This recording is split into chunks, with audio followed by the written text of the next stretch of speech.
है जिसे एक 32 साल के अंकल से प्यार हो जाता है और वो रोज स्कूल जाने के बहाने घर से निकलकर उस आदमी के पास जाती थी और लगातार 6 घंटों तक उस आदमी के साथ टपाटप करके अपनी हवस मिटाती थी। तब क्या होता है जब जैन के घर वालों को ये बात पता चलती है, तो चलिए जानते हैं।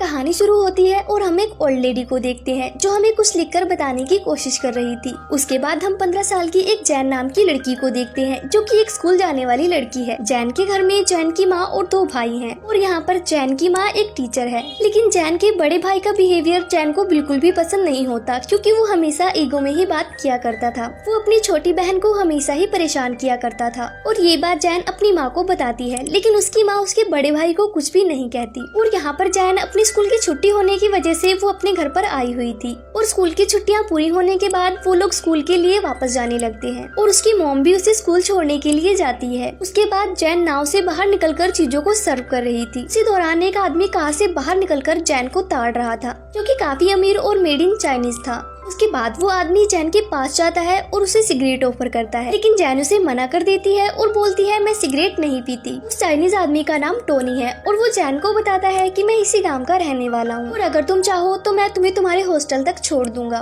उसके बाद जैन भी उसकी बात मान जाती है क्योंकि उसे भी महंगी कार में बैठना था। अब कार में बैठने के बाद उन दोनों का एक दूसरे से बात करने का काफी मन था, लेकिन दोनों के पास बात करने का कोई भी टॉपिक नहीं था। तब जैन उस आदमी को बोलती है कि मैं अभी 18 साल की हूँ। उसके बाद टोनी भी अपनी एज 32 साल बताता है। जैन को देखकर टोनी का मूड बनने लगता है और वो उसके हाथ को पकड़ लेता है, लेकिन जैन उसकी इस हरकत का बुरा नहीं मानती क्योंकि वो भी टोनी में इंटरेस्ट ले रही थी। और यहाँ जैन अपनी एज 15 ना बताकर 18 इसलिए बताती है ताकि टोनी उसके करीब आ सके। उसके बाद टोनी जैन को उसके हॉस्टल पर छोड़कर वहाँ से चला जाता है। जैन की लाइफ में टोनी पहला इंसान था, इसलिए वो काफी खुश थी और वो एक्साइटमेंट के चक्कर में उसकी सारी बातें अपनी फ्रेंड को बताने लगती है। अगली सुबह जब जैन अपने घर से स्कूल जा रही थी तभी उसे स्कूल के बाहर टोनी की कार नजर आती है। उसके बाद जैन टोनी का इशारा समझ जाती है और वहाँ पे उसे एक किस करके वहाँ से चली जाती है। और यहाँ पर अब टोनी के प्यार के दिए जलने लगते हैं क्योंकि उसे एक बात तो क्लियर हो गई थी कि जैन भी उसे लाइक करने लगी है। शाम को जैन की स्कूल की छुट्टी होने के बाद जैन टोनी को ढूंढने लगती है, लेकिन टोनी वहाँ पर नहीं होता।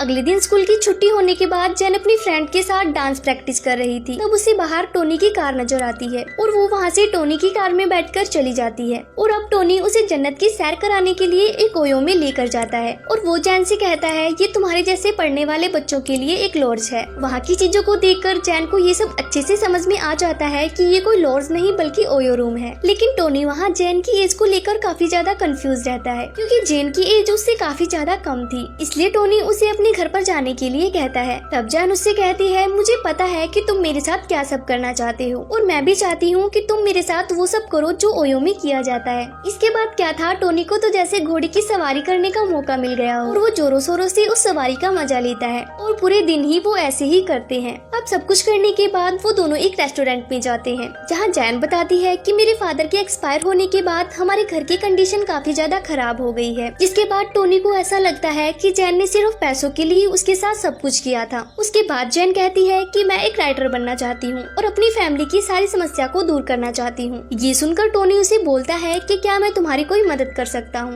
लेकिन जैन उसे साफ साफ मना कर देती है। फिर टोनी उसे कहता है कि हमारे चाइनीज में एक असूल है कि मैं एक चाइनीज हूँ और मेरी शादी भी एक चाइनीज से ही होगी, इसलिए मैं तुमसे शादी नहीं कर सकता। इसलिए जैन भी अपने आप को सांत्वना देने के लिए उससे बोल देती है कि मैं भी तुमसे शादी नहीं करना चाहती और ये एक सुनहरा पल है जो मैं तुम्हारे साथ जी रही हूँ। लेकिन रात को जैन काफी ज्यादा उदास होती है क्योंकि जैन को टोनी से सच्चे वाला प्यार हो गया था, लेकिन अब जैन टोनी से अपने प्यार के बारे में नहीं बता सकती थी। और अगले दिन से जैन स्कूल जाने के बहाने टोनी के साथ ओयो रूम में जाकर जिंदगी के मजे उठाने लगती है। एक दिन जैन की मोम जैन को टोनी के साथ ओयो से आते हुए देख लेती है और घर पहुंचने के बाद जैन को एक लेटर दिखाती है जो कि जैन की स्कूल कंप्लेन थी क्योंकि वो काफी दिनों से स्कूल नहीं जा रही थी और उस लेटर में लिखा हुआ था कि जैन काफी दिनों से स्कूल नहीं आ रही है। इसके बाद जैन की मोम उस पे बहुत ज्यादा गुस्सा होती है और वो उससे पूछती है कि तुम इतने दिनों से कहाँ थी, जिस पर जैन अपनी मोम को बताती है कि मेरा एक दोस्त है और वो बहुत ही ज्यादा अमीर आदमी है। ये सुनने के बाद उसके घर वाले भी उसे कुछ नहीं बोलते और इसी से हमें पता चलता है कि जैन के घर वाले काफी लालची हैं। अगले दिन जैन अपनी फैमिली को टोनी से मिलवाने के लिए ले जाती है जहाँ टोनी उसकी फैमिली से बात करने की कोशिश करता है, लेकिन उन्हें टोनी की बातों से कोई भी मतलब नहीं होता और सारे लोग खाने के पीछे पड़े हुए थे। उन लोगों को सिर्फ टोनी का फोकट का खाना खाने से मतलब मतलब था। टोनी इन लोगों को देखकर इनकी हरकतों के बारे में समझ जाता है और वो उन लोगों को कुछ पैसे दे देता है। अब जैन के घर वालों को टोनी से कोई भी प्रॉब्लम नहीं थी। अब यहाँ पर टोनी दबाकर जैन की सवारी करता और मजे लेता है। एक दिन जैन टोनी से कहती है कि मेरी मॉम को कुछ पैसों की जरूरत है। वो पैसों के लिए जैन को मना नहीं करता क्योंकि वो पैसों के लिए जैन को खोना नहीं चाहता। और उसके बाद जैन की मॉम तेज बारिश में भी आकर उससे पैसे ले लेती है।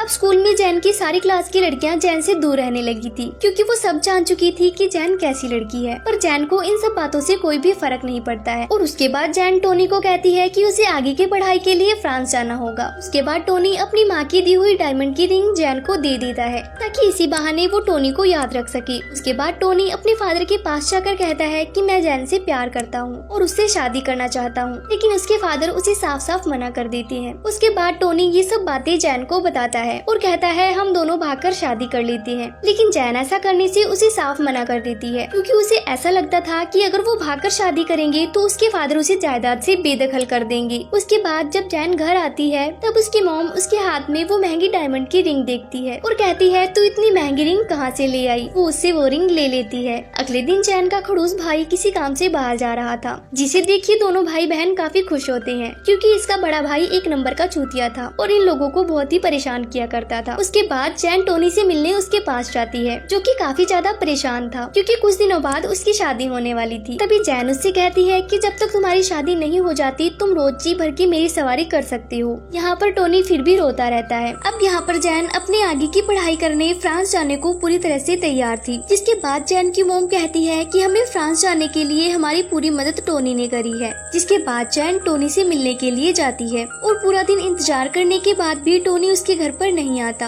और फ्रांस जाते समय उसे टोनी की कार नजर आती है, जिसे देख उसे ऐसा लगता है कि टोनी उससे मिलने के लिए आया है, लेकिन टोनी वहाँ पर नहीं आता। जिसके बाद जैन बहुत ज्यादा रोने लगती है। अब यहाँ मैं आपको बता दूं कि कहानी की शुरुआत में आपने जिस ओल्ड लेडी को देखा था जो लिख के कुछ हमें बताने की कोशिश कर रही थी, वो असल में जैन ही थी। ये सारी कहानी को लिखकर वो हमें बता रही थी जो टोनी के इंतजार में बूढ़ी हो चुकी है। और उसी दौरान उसे टोनी का कॉल आता है और वो उससे कहता है मैं शादी के बाद भी तुमसे ही प्यार करता हूँ और मरते दम तक सिर्फ तुमसे ही प्यार करता रहूंगा। अब जितना कुछ आपने अब तक देखा ये सब ओल्ड जेन ही बता रही होती है और इसी के साथ मूवी का एंड हो जाता है। मूवी अच्छी लगी हो तो एक लाइक